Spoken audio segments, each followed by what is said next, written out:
ఎన్నికల్లో ఎన్డీఏ కూటమిని గెలిపించాలని విజయవాడ పశ్చిమ నియోజకవర్గ బీజేపీ అభ్యర్థి సుజనా చౌదరి పిలుపునిచ్చారు. ఎన్నికల ప్రచారంలో భాగంగా శివాలయం సెంటర్ నుంచి 42వ డివిజన్లో ఆయన ప్రచారం చేశారు. డివిజన్లోని ప్రధాన రహదారులు, అంతర్గత వీధుల్లో ఇంటింటికి తిరుగుతూ స్థానికుల ఓట్లను అభ్యర్థించారు. నియోజకవర్గ అభివృద్ధి కోసం తానేం చేయబోతున్నానో వివరిస్తూ కరపత్రాలను పంపిణీ చేశారు. జగన్ వంటి నియంత పాలనతో ఏపీ ప్రజలు తీవ్ర ఇబ్బందుల్లో పడ్డారని, అమరావతిని అణగదొక్కి రాజధాని లేని రాష్ట్రంగా చేశారని దుయ్యబట్టారు. ఏపీలో అభివృద్ధి కావాలో అరాచకం కావాలో ప్రజలే తేల్చుకోవాలని సుజనా చౌదరి పిలుపునిచ్చారు. 43వ డివిజన్ పరిధిలో టీడీపీ అధ్యక్షులు కొనికి కొండయ్య ఆధ్వర్యంలో ఈ ప్రచారాన్ని నిర్వహించారు.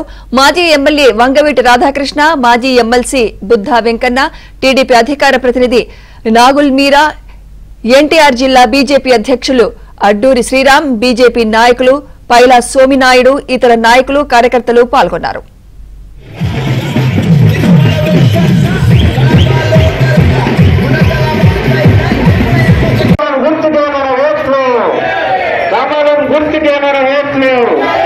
సైకిల్ గుర్తుకే మన ఓట్లు పెడతామన్నారు, మీకు అండగా ఉంటాం, మిమ్మల్ని గెలిపించుకుంటాం.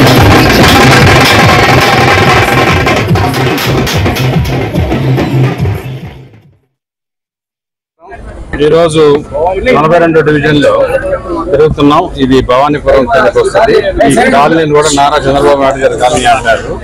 రైతు బజార్కి వచ్చి ఈ రైతు బజార్లో చూస్తూ ఉంటే కస్టమర్లు కానీ, వర్తకం చేసిన వాళ్ళు కానీ అందరూ కూడా ఇప్పుడున్న ప్రభుత్వం మీద విసిగిపోయి చెందిన విధంగా వాళ్లే చెబుతున్నారు.